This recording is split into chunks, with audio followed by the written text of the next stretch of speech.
Bài mồi cho rô phi. Bài này có 5 thứ.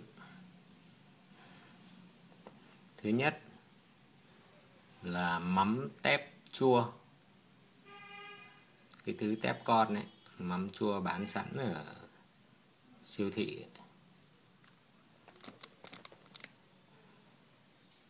Thứ hai là thóc mầm, một gói như thế này, vào khoảng hơn 100g cho đến 200g. Cám chim, một gói. Bột ngô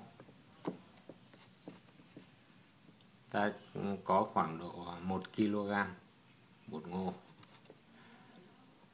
4 cái thứ này trộn đều ủ 3 ngày. Quên, trước khi trộn cái cám chim này ta ngâm với nước ngô luộc cho nó trương lên. Đấy, đủ, ngậm nước đủ rồi mới trộn đều với 3 thứ kia: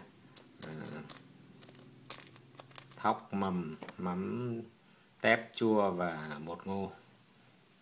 Ủ trong 3 ngày là đem ra dùng được. Mà trước khi dùng thì ta trộn vào khoảng độ 100g mắm tôm ngon,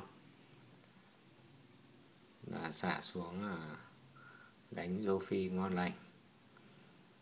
Bạn nào có câu mồi lưỡi thì cứ việc viên mồi lưỡi vào, thả vào giữa cái chỗ này mà câu thôi.